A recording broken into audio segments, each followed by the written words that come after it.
I see your face. That's it? So yes, we are sharing. Okay. Thank you all so much for joining. We're going to go ahead and get started. We are super excited that Denise has joined us again, and we're going to talk about the main different parts of Medicare and why there's so many parts. So I'm introducing Denise Anderson, who is incredible, and I'm so grateful that she's here to give us our time and help us understand this environment of Medicare, which she's absolutely phenomenal at. So I'm going to hand it over to Denise because she's the one who knows everything, and I'm going to mute. And if you need anything, everyone, you cannot talk back and forth because this is a live stream. So the only way we know you need help is if you type it in the chat. So I will be monitoring chat. Denise will be educating you on what you need to know. And I will interrupt her if need be. But if you need anything, please type it in the chat. Thank you so much. Thanks, Bethany. Yeah. So yesterday we kind of covered what was Medicare, what is Medicare. And today we're going to walk through the extra fun parts of the parts of Medicare. Going back to why we're here, I really feel like it's important for each individual who is participating as a Medicare beneficiary to be well educated. And once you have the education behind you, it takes some of the madness or mysteries out of Medicare, and at the end of the day, help you become a good consumer of your Medicare benefits. So Medicare has parts, and this is my little secret trick that it's not really secret anymore. I'm telling everyone. This is my little trick that I tell most of my clients so that when you start investigating things on your own, or you're reading material that comes in the mail, or whatever the case may be, remember Medicare, the foundation of Medicare, everything is referred to as a part. The reason I say that is because the insurance that works with Medicare can also be called a plan. So typically, Medicare is a part, insurance is a plan. There are 4 basic parts to Medicare. Medicare is divided up into segments, and it's incredibly confusing for most people. And unfortunately, some of the parts sound similar to plans, and it can become very confusing. So we're going to walk through the parts today. So Part A is your hospital insurance. Just like the little building there, it is your hospital insurance. It's what happens when you are in the hospital, room and board. Part B is your medical insurance. We'll go through exactly what each piece covers. Part D is your drug coverage, prescription drug plans. And notice I went A, B, and D. Part C is your Medicare Advantage Plans. Notice we just talked about parts, and now we just brought in plans. This is where it gets confusing. So let's get started with the government programs being Part A and B. These are the parts of Medicare that are administered by the Social Security Department, Medicare. The Centers for Medicare and Medicaid is the entity that controls or manages these 2 parts. So when you apply for Medicare and you go on to the Social Security Administration's website, or you walk into a building, Social Security building, or you do it on the phone, you are applying for A and B, the government parts. So let's talk about Part A for a little bit. Part A is your hospital care. When I say hospital care, I really mean room and board. There's a few other things that are included there. Many states across the country, hospitals are not allowed to employ doctors. So the doctor is not an employee of the hospital, they are a contractor. So many of the services that contracted doctor may provide you in the hospital may not be hospital care. So Part A is your hospital coverage. It's going to cover you for inpatient care. So basically room, board, and the nurses. It's also going to help cover your services at a skilled nursing facility. Skilled nursing facilities, we used to call them rehab hospitals or convalescent care. Basically, after a qualified health event, meaning you've had Medicare's required overnight stays in the hospital, you are eligible to receive care in a skilled nursing facility, rehab care. So Part A will help cover that. A also covers hospice care. So end of life, comfort care, hospice is covered under Part A.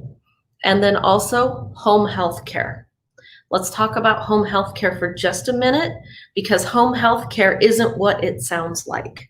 So a lot of my clients think that home health care is having the person come in that helps bathing, feeding, dressing, those 5 daily requirements of independent living. That is not what Medicare covers. Medicare covers medical health care in your home. So let's say you had a health event and you needed physical therapy. Physical therapists could come to your home and help you with your physical therapy requirements or whatever the doctor's order had been. Or if you had an infusion therapy, and you could have that done at home. So it's in-home medical health care. So make sure you keep that one straight, because the home health care that everybody refers to under home health care or around home health care would actually be something that would be provided for you through a long-term care policy or an insurance policy that had a long-term care benefit. Medical care, this is the part that has a premium. So we talked yesterday a little bit about that, or talk about it a little bit more, but this is the portion of Medicare that has a premium. Your tax dollars, most likely you contributed enough, you receive Part A at no cost. Part B has a monthly premium. This is going to cover services from all types of healthcare providers, doctors, your labs, outpatient care, durable medical equipment, physical therapy, mental health providers, basically everything other than the room and board at the hospital. We'll also cover some preventative services. So we see every year it's time to get certain vaccinations. Those would be covered under Part B. Some are covered under Part B. So that basically wraps up your hospital and medical coverage. Part D is issued through private health insurance carriers, and that's your drug plan. So that is going to help cover the cost of prescription drugs, things that you would pick up from the pharmacy. I'm going to skip back to B for just a minute. If you're receiving medication that you cannot pick up at the pharmacy and administer to yourself, so let's talk about chemotherapy, that typically falls under Part B, medical coverage. Going back to Part D, so basically retail drugs, things that you can pick up at the pharmacy. Some of your vaccinations, though, will be covered under Part D. You'll also have a premium, so you're going to pay something for this policy. Unlike your basic Medicare Part A coverage, you will have a Part D premium. C, Plan C, should be Part C.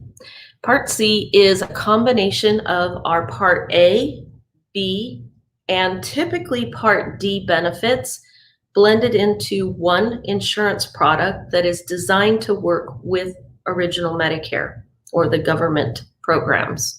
These are all administered by private health insurance carriers under a contract with Medicare. And all of the Part C plans have to offer at least the minimum that A, B, and D offer.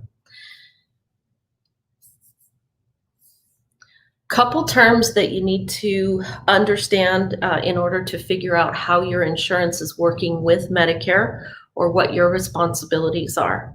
So for the purpose of managing your cost share with your insurance, Monthly premiums, that's the amount you're going to pay monthly to maintain the policy.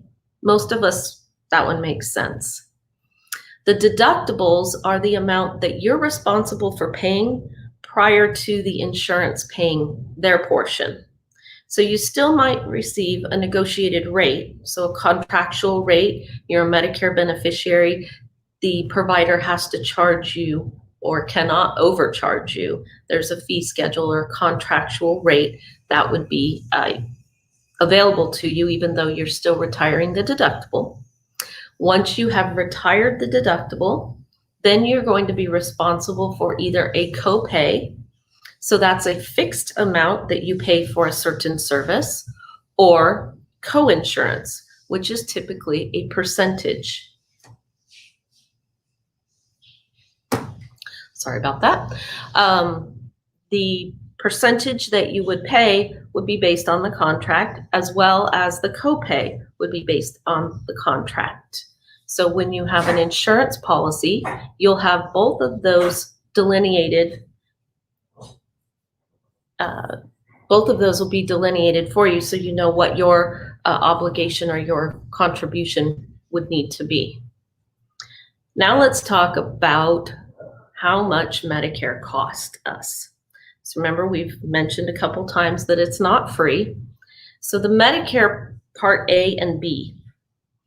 For most of us, Medicare Part A has no premium because we have qualified with our FICA taxes, our work contribution. But Part A has a deductible. The deductible this year is $1,408. For 2020, you have a $1,408 deductible. This is a reoccurring deductible. So it is per benefit period, which means that if I was hospitalized today and I have my original Medicare, I show my red, white, and blue card at the emergency room. At some point, they would like to collect $1,408 for my hospitalization. Now I'm all better. I go home and I need to go back to the hospital. If I'm going back within 60 days for the same service, I won't pay that $1,408 again. But if I was in the hospital because I had a bum leg and then I recouped and wound up with a slight case of pneumonia, which happens frequently, and I go back in, it's within that 60 days, but it's a separate diagnosis, I'm paying that $1,408 again. So you can see that that deductible could add up could add up to be a costly expenditure if you had frequent hospitalizations. After you have satisfied your overnight stays, you would also be eligible for skilled nursing. Skilled nursing under Medicare, the first 20 days are included in that $1,408 deductible. So you do get kind of a 2-for-1. You get the hospital deductible covered and the first 20 days of skilled nursing. Part B, your medical coverage, also has a premium. The premium for 2020 for the base premium is $144.60. That is your monthly premium. So that doesn't change from month to month. If you're drawing your Social Security benefit, they're going to deduct that right from your check before you ever get it. If you are not drawing your Social Security benefit yet, you'll receive a bill from Social Security or Medicare so that you can pay that to them. It's important that that payment gets made because you do not want to wind up having your Part B coverage suspended for non-payment, because it would also suspend any other coverages that you have. So this is a pretty critical thing to keep paid. I tell everyone, if you can set it up on auto pay, if you're not drawing your Social Security benefits, do that. Make sure you have a redundancy plan in place, because getting it reinstated after it's been suspended for non-payment would leave you with a lapse of coverage for quite some time. Part C. Part C is the Medicare Advantage Plan. Remember, we talked about it having A, B, and D coverage. These plans also have premiums for some portion of the country. Some portions of the country, actually, these plans are premium free, which means you don't pay anything in addition. The average premium for 2020 was a whopping $36. Most of these plans have a structure in which you have an out-of-pocket maximum. So that is the most you would pay for your health care. That's your co-insurance, your deductibles, your co-pays, all of your physical out-of-pocket expenses. And that max out-of-pocket there's a limit set every year. So the max out-of-pocket for any plan in the year of 2020 is $6,700. So if you're currently on an individual plan, and maybe you have one of the high deductible health plans that are pretty popular because the premiums are a little lower, you'll notice that that $6,700 is still less than some of those high deductible health plans. The average out-of-pocket maximum or limit for 2020 is $4,993. So $4,993 is about the average. We do see plans across the country with significantly lower out-of-pocket maxes, all the way down to about $900. So when we're looking at these plans, we're looking at the plans with them having the added benefits of the Part D coverage built in, you also have significant cost savings. Part D is mandatory unless you have other credible coverage. So an example might be if you had veterans benefits, that would consider to be credible coverage. If you do not have other credible coverage, you're enrolled in Medicare, you need to have Part D. Part D premiums vary from area to area. The average is about $42 a month, though we have plans in certain parts of the country that start as low as $13 a month and go as high as a couple $100s a month. Part D plans and the Part D benefit within a Medicare Advantage plan all have the same format or guidelines. Part D is really confusing. It's crazy confusing. It should not be so confusing, but it is confusing. We're going to talk about Part D in depth a little later on, but its components are made up of a deductible phase. And this year, in 2020, the max deductible for a Part D plan is $435. That's a big deductible. The donut hole, or when your coverage phases you've incurred cost you more, is a flat 25% across the board. This is huge relief that came back in 2019 with an accelerated close of the donut hole under President Trump's administration, because this number used to be big. It used to be 48, 50%. So that alleviated a lot of anxiety for a lot of people. Not all of us like to be paying the additional premiums or additional copays in the donut hole, but there is some relief there, and that is now at a flat 25%. This kind of gives you a little bit of an easier look at some of those numbers. So our out-of-pocket cost for Part A, B, our out-of-pocket cost for Part A and our premium and deductibles. So you can see that even though it's gone up a little bit over the course of the last 2 years from 2019 to 2020, those aren't huge jumps. They're not tens of thousands or several $100s in increase. They're pretty manageable. And remember, Medicare's been in force since 1966. Not that we want to have anything higher than a $1,408 deductible for Part A. It's still relatively manageable. The Part B deductible this year is $198. So those are the amounts, remember, that we pay before Medicare kicks in and starts helping us pay for our health care. This is an eye chart, and this is our federal government's, well, actually, Bethany and her magic team made it look a little bit more manageable, but this is the federal government's approved Medicare or Medicare Supplement or Medigap plans. We have 10 plans that are available nationwide. All plans may not be available in all states, and all plans may not be available from all carriers. However, we do have help in helping us pay for some of those expenses, like that $1,408 deductible. We also have other benefits built into these programs. Medicare supplement plans follow original Medicare. So your original Medicare benefits are going to be used first, and then the supplement plan is going to come in and pick up what original Medicare didn't pay, as long as your provider is a Medicare provider. So it means they have a contract with Medicare and they can bill Medicare.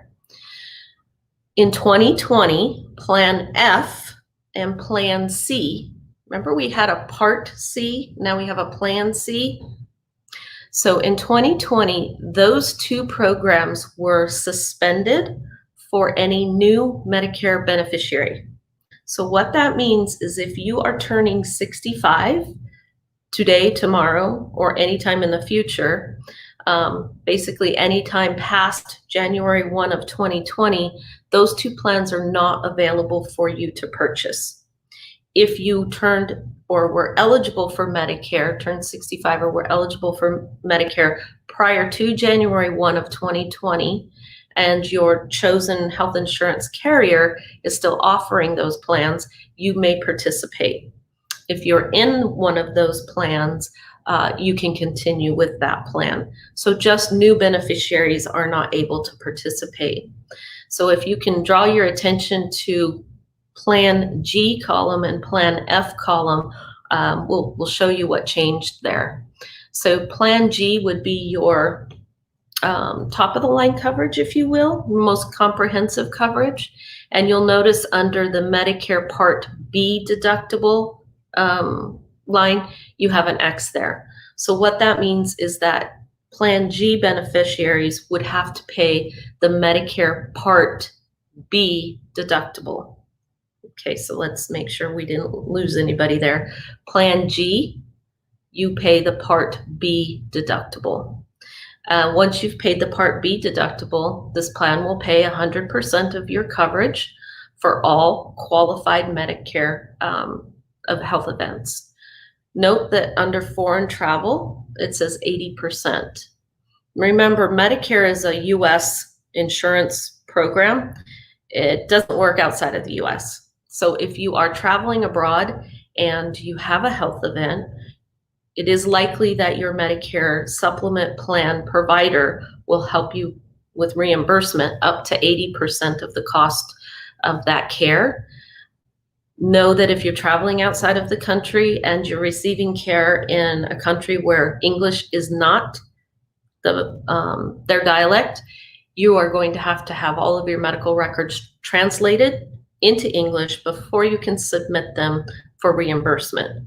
So just as a little caveat there, look for travel health insurance. That'll take away a lot of the headache, and anything that is left over after the travel health insurance program has paid, you can submit to your Medicare supplement plan for reimbursement.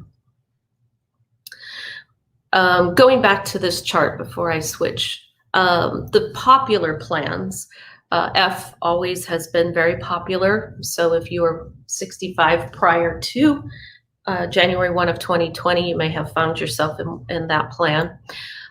G is very popular. And then Plan N, as in Nancy, to the far right, very popular. The real differences between an N and a G, we do have that deductible, which we're going to pay. And then you also have a small fee to pay each time you see a healthcare provider doctor's visit. So under N, you would have a $20 office visit copay. You'll pay your deductible of $198. And you will notice that there's no check in the box for Medicare Part B excess charges. Everybody asks me, what the heck is an excess charge? Well, it's an excess charge. So under contract with Medicare, the doctors have that fee schedule that tells them how much your care should cost, or they can charge you. Some physicians who provide some more specific services, so let's talk about an oncologist that might treat a very specific type of lung cancer, are able to charge the beneficiary 15% more than what Medicare's agreed rate is.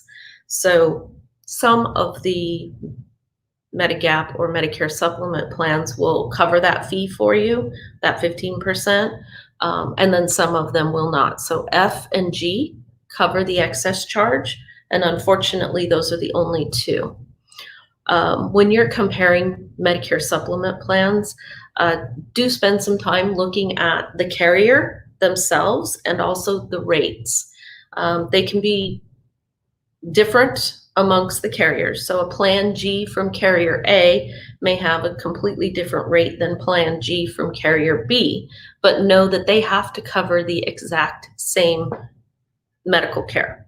So the plans are identical. They are standardized by the federal government. So when you're shopping, you want to make sure that you're not overspending and getting the best benefit you can for the cost share that you need. Whoops, there we go. Did I really talk that fast?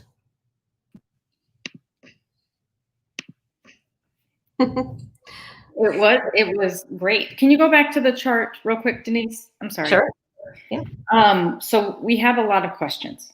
Are there changes every year to benefits and premiums? Under Medicare supplements or Medigap plans, there are not changes to the benefits. So let's just pick on Plan F because it's dead center. You'll notice that Plan F covers 100% of your hospital Part A coinsurance and hospital coverage or expenses. That stays the same. We don't see a lot of changes with Medicare supplement plans from a coverage standpoint. Where you will see changes is based on your age in some situations. So if it's a community rated plan where everyone who's over 65 pays the same premium, in order for that carrier to raise rates, they have to get approval from their Department of Insurance. So of course, they're going to turn in their actuary information, show what they're paying for care for all of their members, and if warranted, they can raise the rates. And that's across the board with every Medicare supplement plan. As far as what each plan covers, Plan G is always going to look exactly like Plan G does right here on our graph. Though you may have some carriers add benefits that Medicare doesn't cover, such as vision or hearing, the core benefits stay the same. Okay. So would people normally buy a Medicare supplement and a Medicare Advantage plan? We'll get to that tomorrow, but no, it is against the law for you to have both. So both plans are designed to work with original Medicare and help cover some of the expenses that Medicare doesn't cover, but you can only have one or the other. Medicare cannot coordinate benefits between two insurance types. Okay, but would a carrier cover both supplement and advantage plans? Is it okay for one carrier to write both types of policies? Oh, absolutely. You'll see carriers offer Medicare Supplement, Medicare Advantage, and standalone or Medicare prescription drug plans. Absolutely. Okay. Which types of plans cover hearing aids? Medicare doesn't care if we can hear, see, or chew. So original Medicare does not provide for routine vision, which is vision acuity. It's whether you can see me right now or I can see my screen, nearsighted, farsighted. Medicare will cover your vision if you have an eye health issue. So like cataracts or glaucoma or retinal issues, things of eye health issue. But as far as being able to actually see, not covered. Hearing, so if you have a disease of your ear, it's covered. If you just have hearing loss, not covered. And the same with dental. If you have a disease in your mouth, covered. Bad teeth, not covered. Some of the Medicare supplement plans, depending on where you're located, offer additional benefits. You'll see them listed as Plan G, an innovative or an extra. So innovative Plan G or Plan G extra, depending on the carrier's branding. Those plans will have some additional benefits for vision and hearing. Medicare Advantage plans typically have coverages for a lot of other benefits. So vision, hearing, some of them have dental, transportation, personal emergency response systems. The Medicare Advantage plans are where most of those additional benefits are built into. Okay. Somebody said, you mentioned Part C and Plan C, but they're not the same. So Correct. How do I need to tell the difference between a plan and a part? So Plan C is going to be a Medicare supplement. So we're on this screen right here. The third column over, that's our Medicare Supplement Plan C.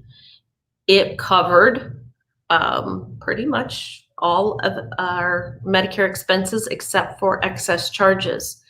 Because it had first dollar coverage, that Medicare Part B deductible, that's what they call first dollar coverage, because if it's paying that, you're not paying $1 out of your pocket before the plan starts. That is no longer available to us if we become eligible after January 1 of 2020. I'm going to go back here. Oops. Too far. Part C, not plan, but Part C is always going to be an all-inclusive Medicare Advantage plan. And when I say all-inclusive, it's going to cover A, B, and D benefits.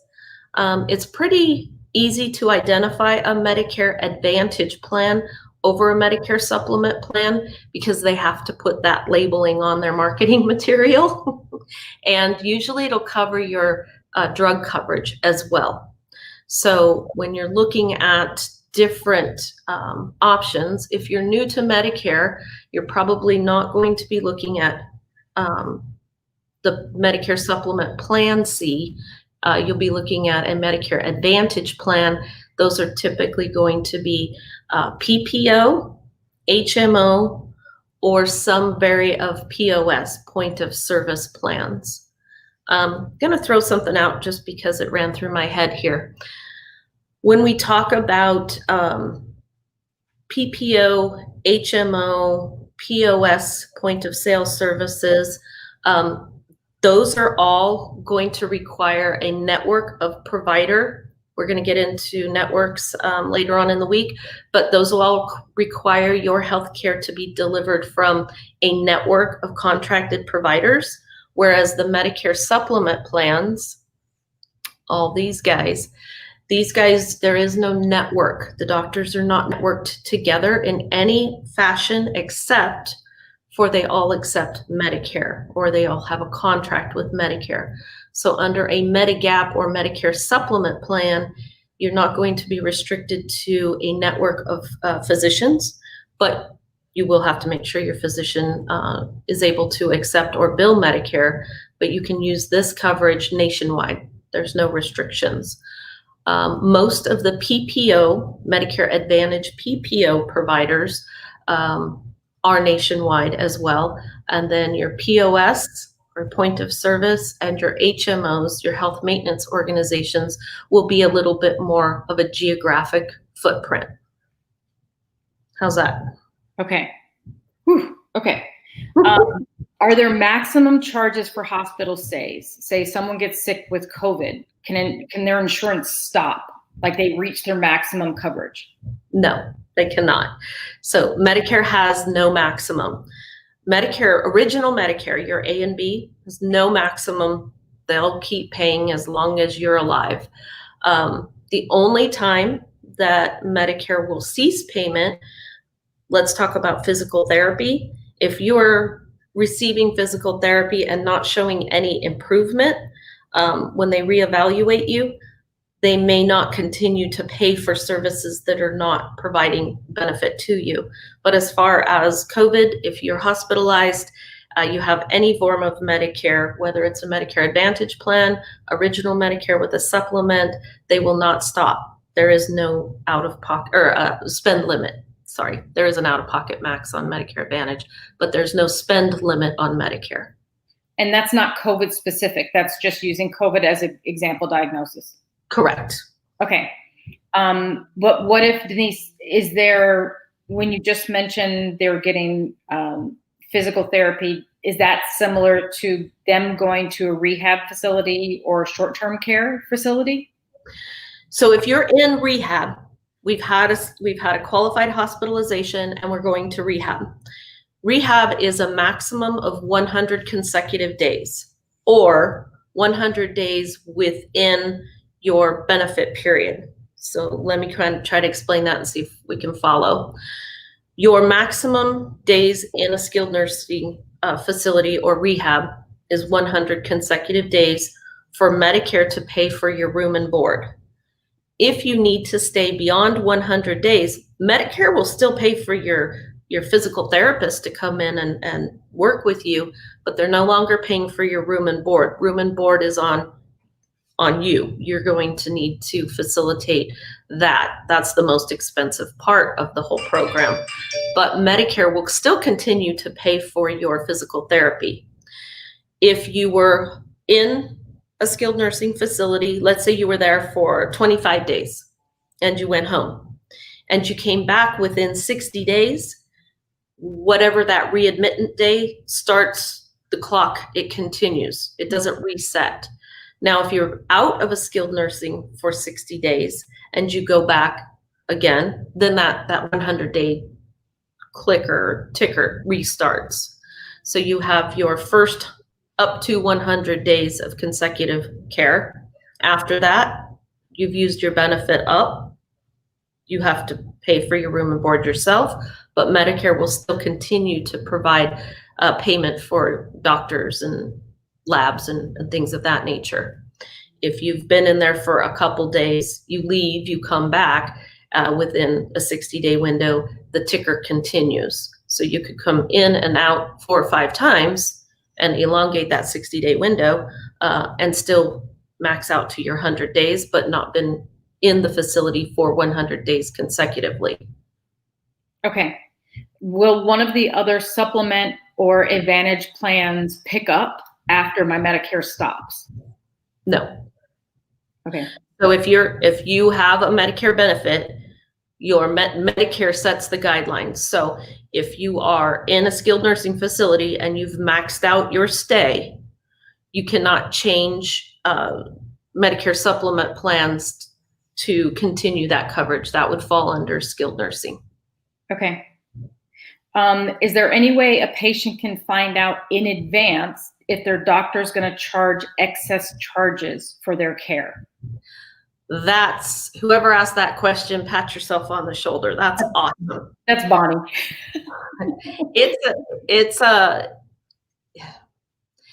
You can ask your doctor. This is what I tell my clients all the time. Just ask the doctor. Ask them if they charge the excess fee. Medicare is getting better at allowing us access to contract or doctor information so that we can be good consumers. The Medicare.gov website now allows you to check and see if a doctor accepts Medicare. Unfortunately, it's still not 100%. So we can give you some tools and hopefully they're reliable in that respect. But I would just always confirm with your doctor and confirm with your doctor that nothing has changed on his end as well. You know, you still take Medicare, right? Because some doctors do change their contracting throughout the year and they may or may not communicate that to you. But unfortunately, it's not 100%. So I'm going to say there's probably about a 50% you can identify that on Medicare.gov. Okay. Is there a number of days, how long they pay for home health care?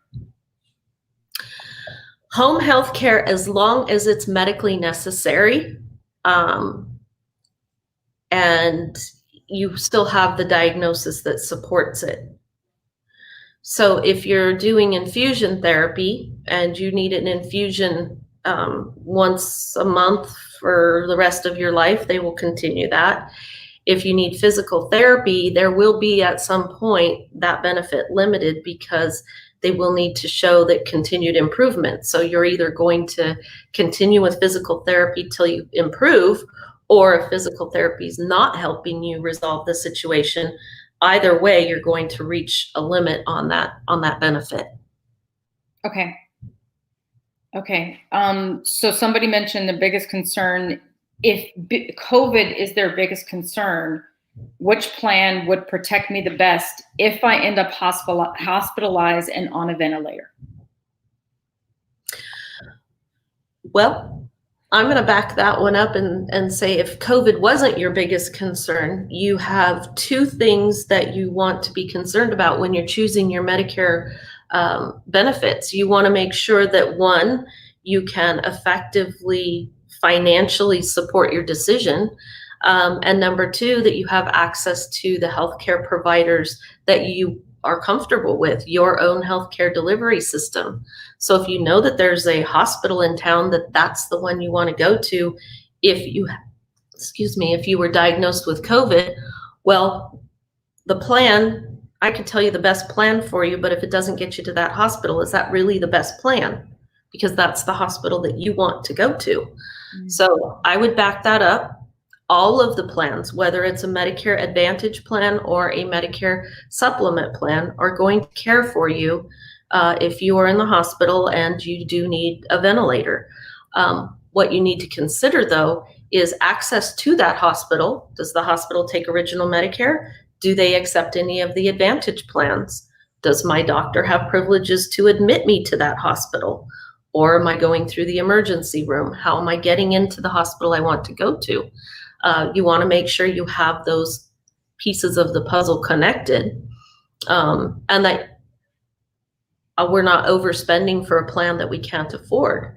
So if I told you that Plan G was the best plan for you, but you couldn't quite make the premium payment, well, maybe a Medicare Advantage plan would offer you the same type of coverage at a far less expensive. Which one's better? It's really hard to say, but just the plan that gets you to the providers that you want to be connected to. Would AFLAC be able to protect me beyond Medicare or a supplement plan? So AFLAC is not health insurance. What AFLAC does for you is reimburses you some based on whatever policy you purchase. So let's say that you did have Medicare and you had Plan G, and you had your $198 deductible that you were needed to pay out of your pocket before Medicare kicks in, then you could submit that claim to AFLAC, and I don't know what their reimbursement for that hospitalization would be, but that's where that would help you resolve some of the out-of-pocket expenses. If you looked at one of the other plans that puts you you have more out-of-pocket expenses for, as long as your AFLAC plan that you purchased was reimbursing you for that particular health event, that would help offset a little bit of your cost. How do I know if I qualify to receive Medicare and if I've contributed enough through FICA? And if I haven't, then what? Do I qualify for Medicare or Medicaid, or would I just be uninsurable? If you have worked 40 quarters or 10 years, most likely, unless you did not contribute to through your FICA taxes, most likely you're going to qualify for some coverage or full Medicare. So you would check with the Social Security Administration. If you have not set up your myssa.gov account, I would recommend doing that because you can log in there and get a good idea of what your status is. If you have worked no quarters, you haven't contributed anything through your FICA taxes. If your spouse did, you may be eligible to draw Medicare benefits on their contributions. If you worked less than 40 quarters, but you did contribute some, you may be eligible to purchase Medicare Part A, and then you're going to pay your Part B premium. So there's several different options for people who may not have fulfilled their entire contribution requirements. I would suggest always referring back to Social Security so that they can look into your taxable records and make that determination for you. And then again, if you're not qualified, perhaps a spouse did qualify. Okay. What are the most common mistakes people make when they're picking their insurance? Oh boy, that's a whole afternoon conversation.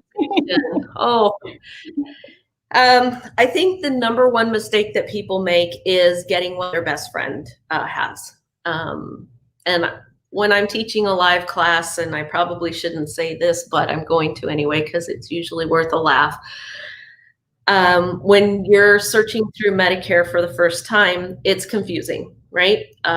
Most of us had an employer-sponsored plan where the HR department picked A, B, or C for us, and we picked from the A, B, or C choice. When we're now eligible for Medicare, we've got tons of choices, and it's overwhelming, and your mailbox is full of all kinds of solicitations. So the dining room or dinner conversation with your friend who just went through this is, what did you do? And I always say misery loves company. So they want you to enroll in the plan that they enrolled in because they think they got it spot on. But we all don't we don't share each other's underwear. We all have something different that we need to cover. So I think the number one mistake that people make is just getting what my friend Tom has, because Tom's needs are going to be different than my needs 99% of the time. The next biggest mistake I think people make is not investigating their healthcare delivery system.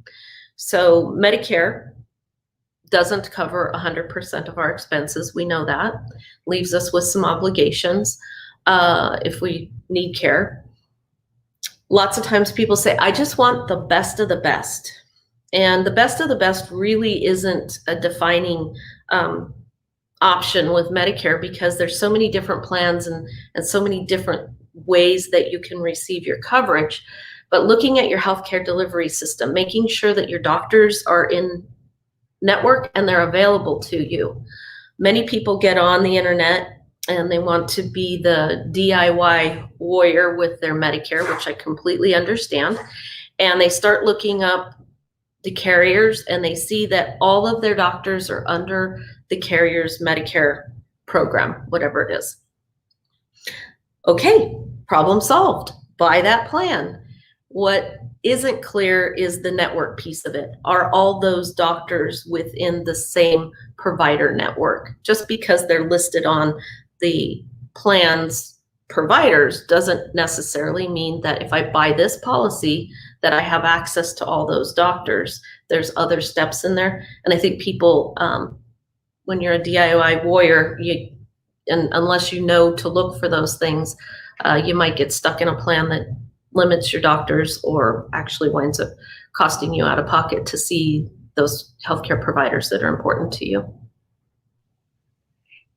Okay, so this is kind of similar, but I think a little bit different.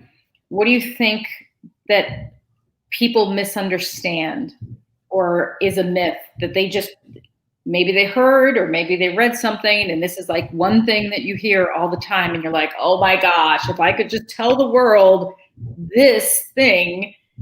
And I'm sure there's multiple things, but do you think that there are common misunderstandings or myths that people just don't know, or maybe they have the wrong information that gets them in trouble or kind of doesn't serve them well? So one of the things that I run into quite frequently and is a little frustrating for me when I'm trying to help folks is not understanding the healthcare delivery system itself. And listening to Tom, who just told me to get his plan because it's the best. There's a lot to learn. And see how I want to phrase this, because I'll stick my foot in my mouth because I do that sometimes.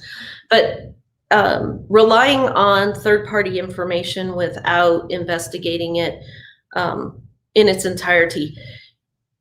We have brokers, and unfortunately, I'm going to pick on my own profession here a little bit, but we have brokers out there that may be only contracted with one or two carriers, and they offer maybe one or two plan selections, and they tell the member, this is the best plan.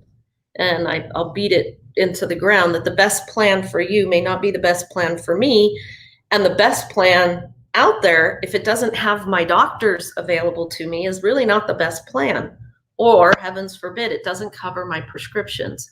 So I think a lot of times people want the best of the best. And I think we all probably want the best of the best. But what the best of the best for you might not be the best of the best for me.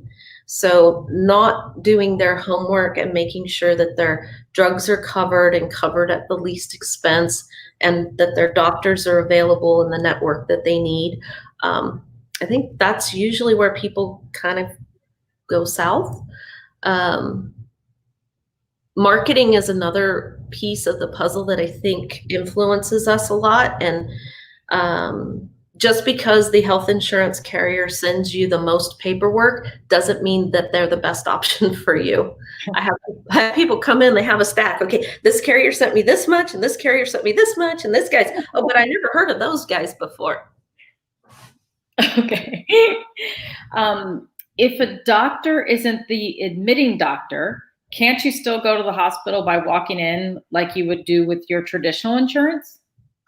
Absolutely. Your Medicare, no matter what Medicare plan you have, whether you're straight Medicare, you've got a supplement, or you have an Advantage plan, you have access to emergency and urgently needed care no matter where you're at. However, a lot of people, if you walk into the emergency room, a lot of people would like to have their attending physician on board with their health care. It's not a requirement. Unless it's a planned hospitalization. So your attending physician needs you admitted because you're going to receive some type of treatment. Of course, you want to make sure that your admitting physician has access to you at that hospital. But under an emergency or urgently needed care, you're covered. You can go wherever you would like to go. Okay. So it sounds like I need Plan C and Plan G if I can't get F for pretty good coverage, for complete coverage. If you're going to be selecting a Medicare Supplement or Medigap plan, you're going to just have one plan. So you're going to have Plan G per se. Okay. Then you will have a prescription drug plan.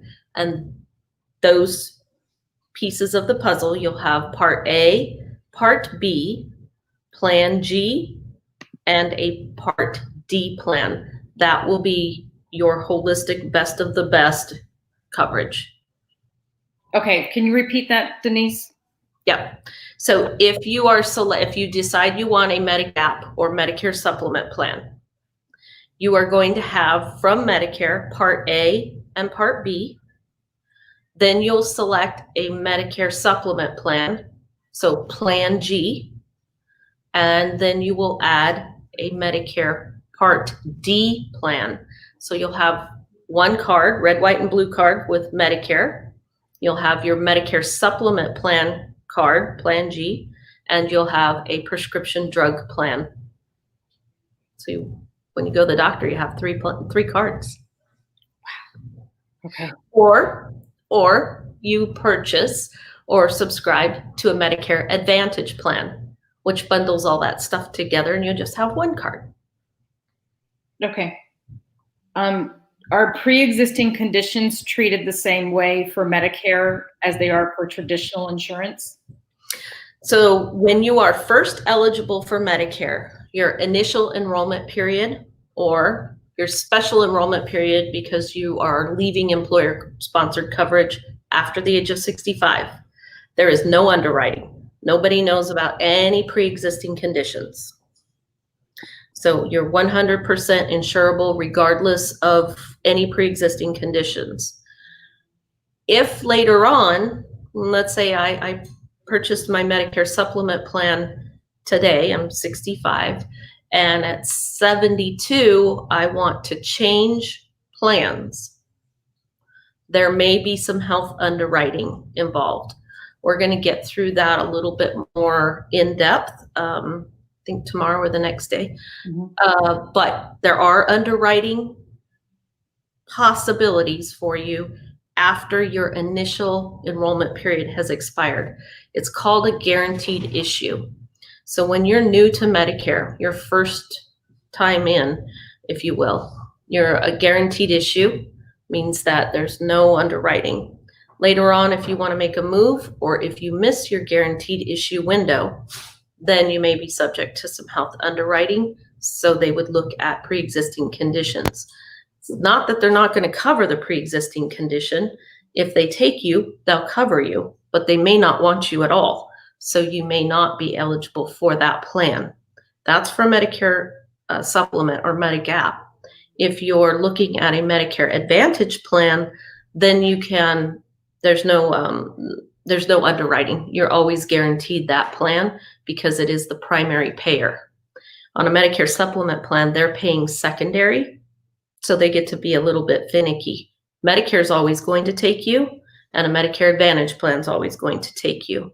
It's that secondary payer, the Medicare Supplement plan, that can possibly put you through underwriting. Okay. So do you suggest going to different brokers? Do you call all the major companies yourself? How do you compare apples to oranges? Is there some type of worksheet you can use that will help us compare it all? It's a multi-part question, and I know part of the answer, but I don't know it all.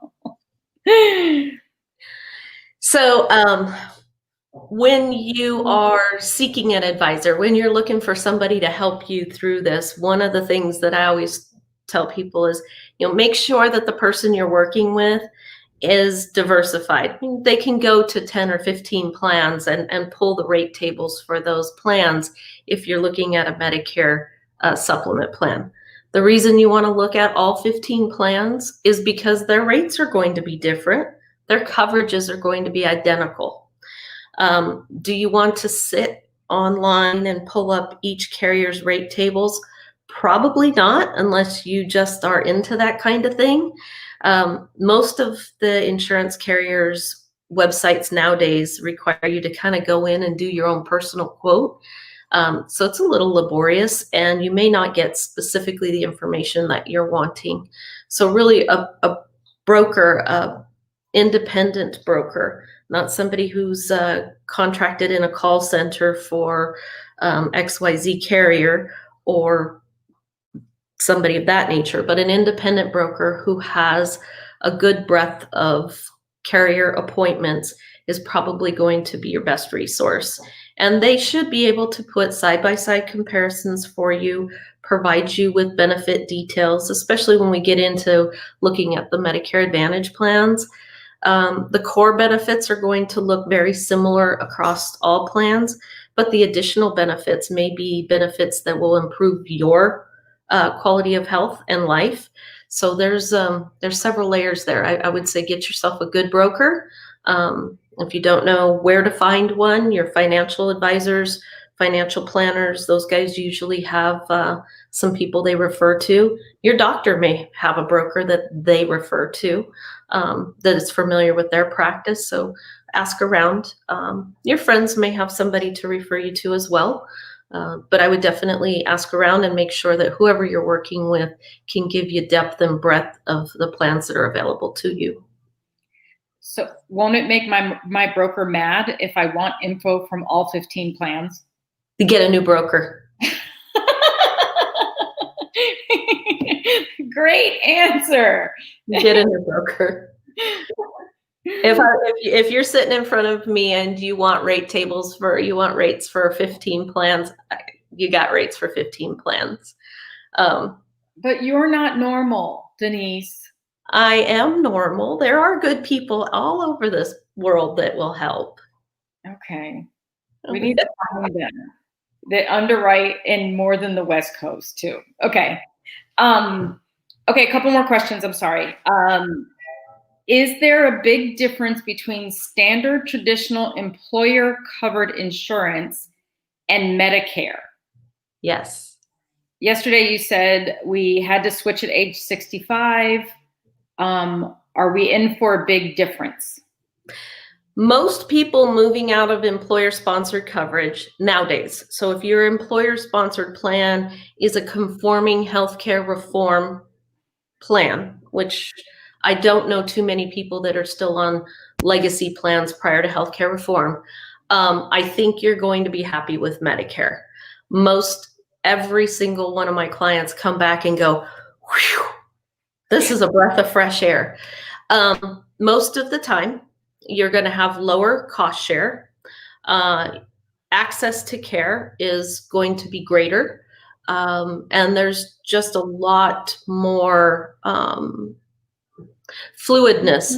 So when we have an employer-sponsored plan, a lot of times we look at, you've got 20% co-insurance for this, you've got a $10 copay for that, you've got a deductible for some services and no deductible for other services, and it can get kind of confusing just depending on the plan structure. Medicare is a little bit more refined. I think it's a little bit easier to understand once you've picked your plan, and I think for most people they find it a breath of fresh air. Okay, so don't be afraid. Don't be afraid. So this one is an interesting question. Will anything change depending on who's elected? And is there anything that I can do or that I should pay attention to as a Medicare recipient? Medicare can always change. And I caution people to think that it's just the president that makes these changes, because Medicare is really affected by more than just who the president is at the time. So there are some good things that have happened with Medicare over the last couple years. We've had additional benefits. We've had additional programs to help reduce the cost of drugs. A lot of things that you may not be seeing in the media because media is focused on other things right now, but there are some good things going on. Anything is possible. The Ways and Means Committee manages the purse that funds Medicare. So if we go to Medicare for All, there isn't revenue right now in the Medicare Trust Fund that would facilitate that. So that means that we would have to be looking at tax dollars from other places. It's a lot of complexities there. I believe, and this is my own personal belief, that every election, doesn't matter, you hear Medicare's going away, Social Security is going to run out of money. It's very interesting that they're always picking on Medicare because Medicaid seems to do just fine and not get picked on. So Medicare and Medicaid are managed by the same group, the Center for Medicare and Medicaid. I can't tell you that an election will make it better or worse, but I can tell you in all the years I've done this, every major election, this is what I do for a living. Do I have a job coming up next year or not? And somehow, some way, Medicare just keeps on plugging along. So do your research, obviously, pay attention, but don't panic. I think those are all the questions. If I missed your question, I'm so sorry. I'm trying to keep up, but then I'm also trying to listen. Sorry. Everybody said, great job. Thank you so much. We appreciate you. Tomorrow we're going to dive just a little bit more into the Medicare Advantage world or is it the day after? One of those. Tomorrow's part D. Tomorrow's drugs. Then Thursday, we're diving into Medicare Advantage, and we'll peel back the layers of the onion a little deeper on Medicare Advantage on Thursday. So if anybody is looking for a little bit more clarity on networks and things of that nature, come back and join us. Thursday's the heavy day. Thursday's like the biggest. There's a lot of stuff on Thursday. In a good way. I'm saying that in a good way. But I think that's so much. Thank you so much. If you guys have questions, we'll have the chat, and it'll be on Facebook forever. And thank you, Denise. We really appreciate your time. My pleasure. Okay, we'll see you tomorrow, same time. Bye. Oh, somebody says, a newcomer to Medicare, this is very helpful. Thank you, Elizabeth. Okay. Bye, Denise. Thank you. Bye. Bye.